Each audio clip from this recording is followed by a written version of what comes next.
एक बार की बात है, एक छोटे से गांव में एक पुरानी खंडहर हवेली थी जिसे लोग भूतिया हवेली कहते थे।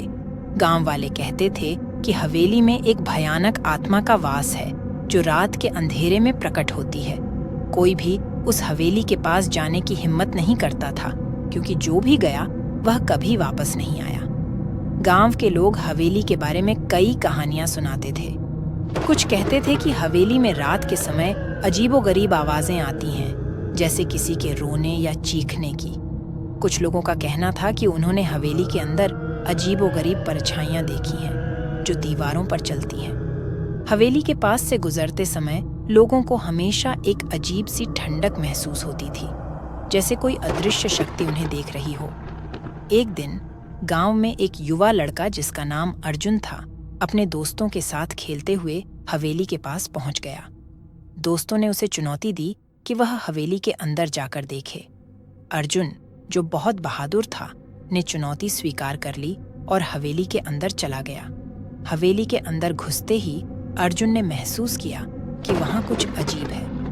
हवेली के अंदर की हवा ठंडी और भारी थी। दीवारों पर अजीबोगरीब चित्र बने हुए थे और हर कोने से अजीब आवाजें आ रही थीं। अर्जुन ने अपने कदम बढ़ाए और हवेली के अंदर गहराई में चला गया। जैसे ही अर्जुन हवेली के मुख्य हॉल में पहुंचा, उसने देखा कि वहां एक पुराना दर्पण है। दर्पण के सामने खड़ा होते ही उसने देखा कि उसके पीछे एक परछाई है।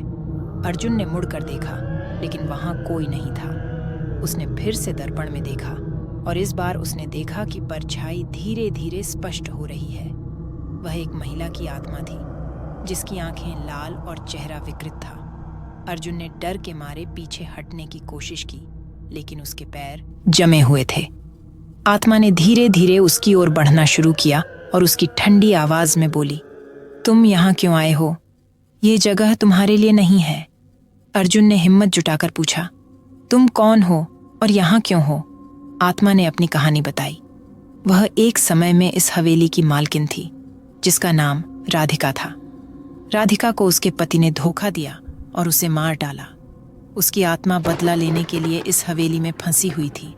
वह हर रात प्रकट होती थी और जो भी हवेली में आता था उसे मार डालती थी। अर्जुन ने राधिका की कहानी सुनी और उसकी पीड़ा को समझा। उसने राधिका से कहा, तुम्हारी आत्मा को शांति चाहिए।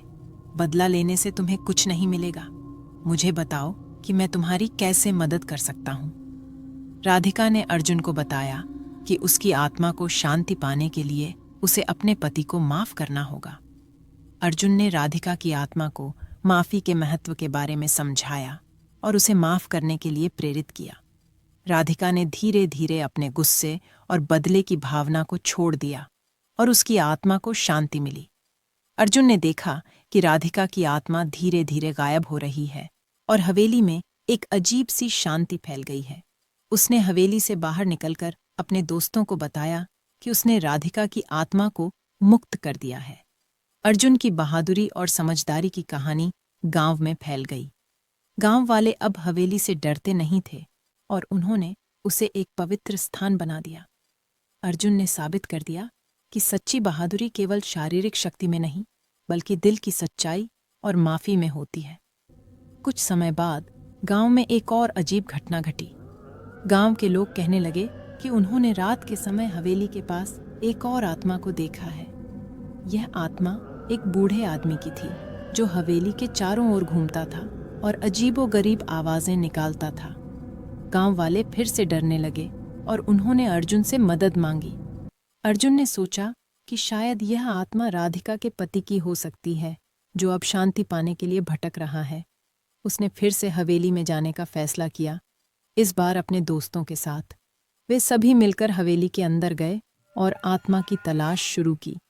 हवेली के अंदर घुसते ही अर्जुन और उसके दोस्तों ने देखा कि वहां की हवा और भी ठंडी हो गई है। दीवारों पर अजीबोगरीब चित्र और भी स्पष्ट हो गए थे और हर कोने से अजीब आवाजें आ रही थीं। वे सभी डर के मारे एक दूसरे के करीब हो गए और धीरे धीरे हवेली के अंदर गहराई में चले गए। जैसे ही वे मुख्य हॉल में पहुंचे, उन्होंने देखा कि वहां एक बूढ़ा आदमी खड़ा है। उसकी आंखें लाल और चेहरा विकृत था। अर्जुन ने हिम्मत जुटाकर उससे पूछा, तुम कौन हो और यहाँ क्यों हो? बूढ़े आदमी ने अपनी कहानी बताई। वह राधिका का पति था, जिसका नाम विक्रम था। उसने बताया कि उसने राधिका को धोखा नहीं दिया था, बल्कि उसे गांव वालों ने झूठे आरोप में फंसाया था। विक्रम की आत्मा भी बदला लेने के लिए इस हवेली में फंसी हुई थी। अर्जुन ने विक्रम की कहानी सुनी और उसकी पीड़ा को समझा। उसने विक्रम से कहा, तुम्हारी आत्मा को शांति चाहिए। बदला लेने से तुम्हें कुछ नहीं मिलेगा। मुझे बताओ कि मैं तुम्हारी कैसे मदद कर सकता हूँ। विक्रम ने अर्जुन को बताया कि उसकी आत्मा को शांति पाने के लिए उसे गांव वालों को माफ करना होगा। अर्जुन ने विक्रम की आत्मा को माफी के महत्व के बारे में समझाया और उसे माफ करने के लिए प्रेरित किया। विक्रम ने धीरे धीरे अपने गुस्से और बदले की भावना को छोड़ दिया और उसकी आत्मा को शांति मिली। अर्जुन और उसके दोस्तों ने देखा कि विक्रम की आत्मा धीरे धीरे गायब हो रही है और हवेली में एक अजीब सी शांति फैल गई है। उन्होंने हवेली से बाहर निकलकर गांव वालों को बताया कि उन्होंने विक्रम की आत्मा को मुक्त कर दिया है। गांव वाले अब हवेली से डरते नहीं थे और उन्होंने उसे एक पवित्र स्थान बना दिया। अर्जुन ने साबित कर दिया कि सच्ची बहादुरी केवल शारीरिक शक्ति में नहीं, बल्कि दिल की सच्चाई और माफी में होती है।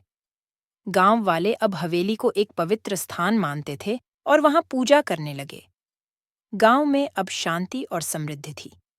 अर्जुन की बहादुरी और समझदारी की कहानी गांव में फैल गई और वह गांव का हीरो बन गया। गांव वाले अब हवेली को एक पवित्र स्थान मानते थे और वहां पूजा करने लगे। अर्जुन ने साबित कर दिया कि सच्ची बहादुरी केवल शारीरिक शक्ति में नहीं, बल्कि दिल की सच्चाई और माफी में होती है।